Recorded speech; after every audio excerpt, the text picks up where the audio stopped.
Let the word go forth from this time and place to friend and foe alike that the torch has been passed to a new generation of Americans.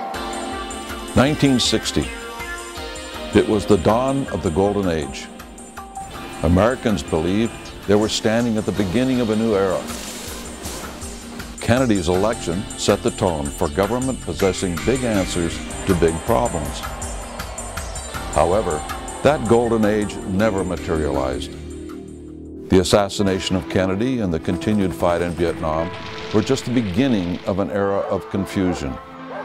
The fight for civil rights continued the turmoil. Demonstrations and protests became daily headlines on national news. As Black Power became the new focus of the civil rights movement, other groups were growing similarly agitated. Activists were becoming more radical and polarizing people into violence. Police needed to use tear gas and billy clubs. The culture of America was changing, and many were taking a stand.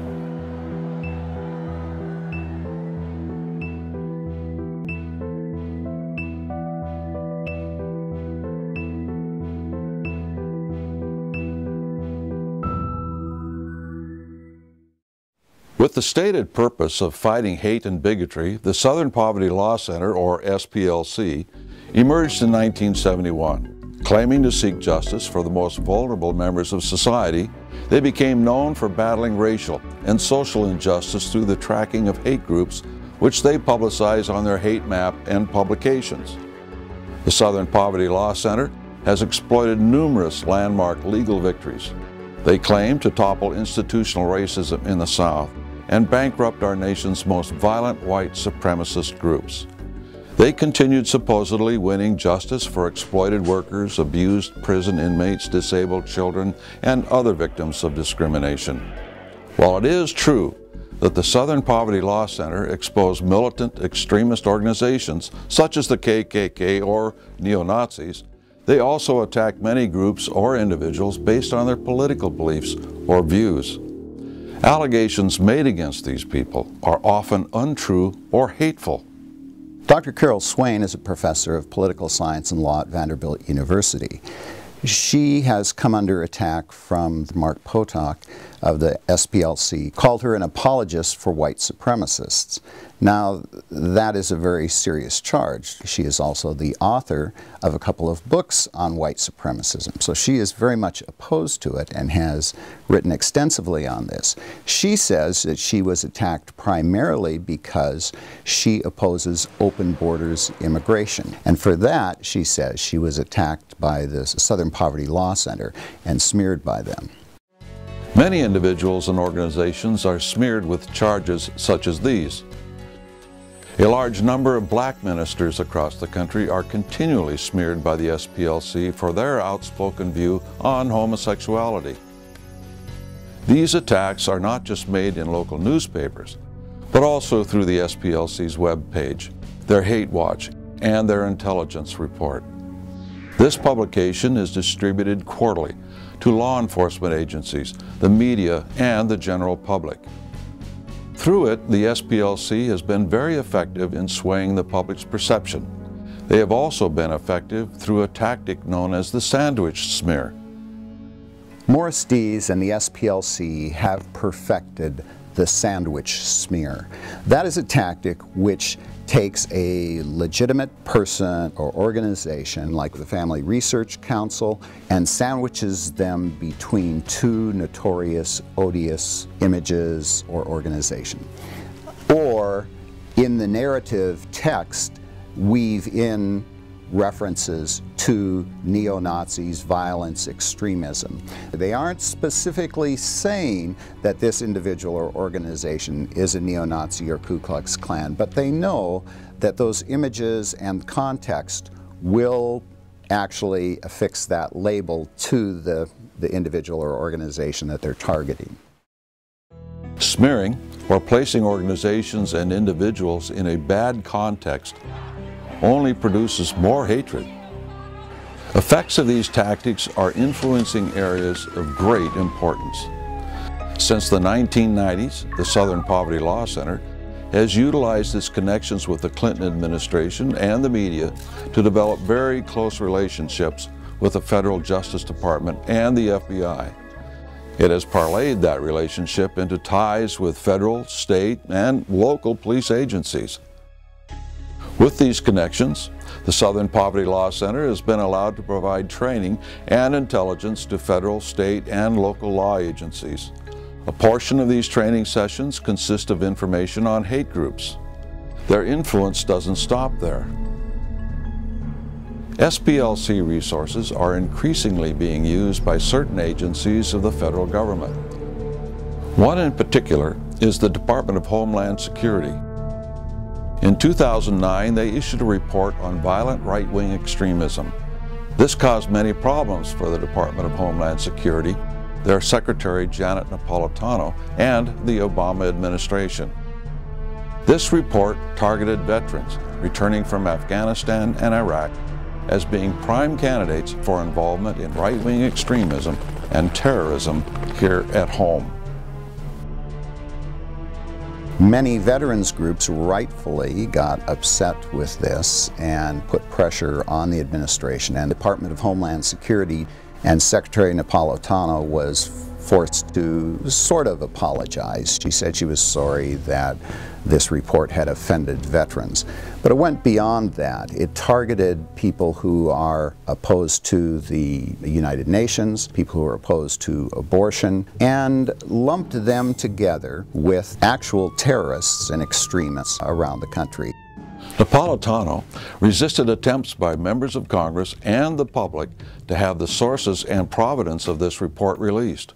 Finally, under a Freedom of Information Act lawsuit, the department was forced to release the information. And lo and behold, when it comes out, when it was released, we find a whole listing for the sources of this report come from website citations of the Southern Poverty Law Center. So in effect, what we see with this one report is that the SPLC has hijacked the Department of Homeland Security and transferred the SPLC's agenda directly into the official Department of Homeland Security, one of our largest bureaucracies and police agencies in the country, directly into the DHS, the Department of Justice, and the FBI. In general, agencies within our government are supplying false information that is being funneled all the way down to our local communities. So what other false information is the Southern Poverty Law Center disseminating? Laird Wilcox, a recognized expert on extremist groups, researched the SPLC. He says that shoddy, even fraudulent research methodology is standard operating procedure at the SPLC. With minimal effort, I went through a list of 800 plus hate groups published by the SPLC and determined that over half of them were either non-existent, existed in name only, or were inactive. Wilcox is not the only person with these findings. Laird Wilcox and others have pointed out that the annual report by the SPLC on hate groups and their hate map are loaded with fraudulent statistics that can't be verified. It's always showing that hate groups are going up. The Southern Poverty Law Center literally targets tens of millions of Americans. For instance, some of the targets for smears over the years by the SPLC have been the National Rifle Association, Focus on the Family Ministry, Concerned Women for America, Coral Ridge Ministries, Gun Owners of America, the Wall Builders Ministry, the Family Research Council, the Chalcedon Foundation, Americans for the Truth About Homosexuality, Liberty Council, the Traditional Values Coalition, the Christian Action Network, the John Birch Society, and the National Organization for Marriage. You would assume that someone promoting civil rights would be fair and unbiased. Yet as you look at some of the SPLC's targets, you may notice it may seem one-sided. They focus a lot of attention on supposed right-wing terrorism. There has been a connection between the SPLC and the far left for many years. The associations makes one question the integrity of the organization. During the 1960s, the most notorious violent terrorist group in the United States was the Weather Underground. One of the principal leaders of that organization was William Ayers, Bill Ayers, and his wife Bernadine Dorn. They led a rampage of bombings across the United States. Now, it's interesting that the Southern Poverty Law Center holds up Bill Ayers now as a leader in their teaching tolerance program. Bill Ayers has supposedly transformed himself into a distinguished professor of education. So now he is reforming our schools and teaching our children. But it's important to note that Bill Ayers is an unrepentant former terrorist. That is, he has said in numerous interviews that he does not regret his activities of the 1960s, nor does he repudiate terrorism per se.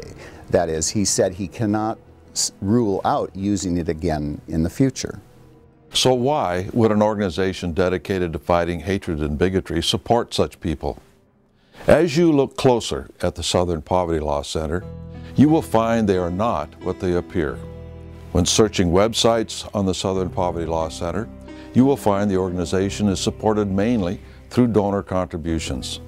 It has been said that they do not accept government funds or charge its clients legal fees or share in the court-awarded judgments. These claims have been proven false. In its promotional literature, the SPLC invariably refers to its initial famous case, the Michael Donald case. Michael Donald was a young black student, 19 years old, who was brutally beaten and lynched by members of the United Klans of America.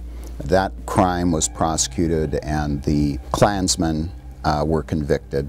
However, Morris Dees and the SPLC approached Beulah Mae Donald, the mother of the murdered boy, and went after the Klans in a civil suit. And in the civil suit, they bankrupted the Klan and won a $7 million judgment. Well, this is a wonderful thing, and it was seemed to be a final justice for the mother. However, she received only $50,000. Examples such as this would explain why the Southern Poverty Law Center is one of the richest private organizations in our country. They have been so successful at exploiting race and hatred in our country, they now have $229 million in their endowment, and additionally have placed an unknown amount in an offshore account in the Cayman Islands. So what are the motivations behind this? Morris Dees got started in the fundraising business back in the 60s, actually when he was in college, and his partner in his earliest endeavors, Millard Fuller, says, Morris Dees and I, from the first day of our partnership, shared one overriding purpose: to make a pile of money. We were not particular about how we did it. We just wanted to be independently rich. During the 8 years we worked together, we never wavered in that resolve. One of the things that Morris Dees realized was that if he got in with the political fundraising, he would be able to tap into some very deep pockets. So he became the fundraiser for the Democratic Party for George McGovern back in 1972. And from that he got the list for the big Democratic Party donors. Then he duplicated that again for the Carter campaign, and again was able to get access to those big donors. He has built on that ever since, and now he has a huge money-making machine. As you can see, Dees' personal ambitions have made him very wealthy. It has also given him a great deal of power within our federal government. As a political resource, the Southern Poverty Law Center is able to spread its influence. The dangers of having our federal or state law enforcement agencies supplied with bad intelligence are bigger than you may realize. Training our local police departments with this information will have effects on citizens nationwide. While many have thought the Southern Poverty Law Center has been building America up, they have been slowly tearing it down. Having the Southern Poverty Law Center inject a political agenda into law enforcement, not simply supplying information on real hate groups, is a serious threat. The John Birch Society's Support Your Local Police program exposes problems such as the Southern Poverty Law Center and educates citizens on the benefits of local police as opposed to a national police force. We at the John Birch Society want to promote good character and stop the promotion of hate and violence. Our goal is to work together to bring back less government, more responsibility, and with God's help, a better world.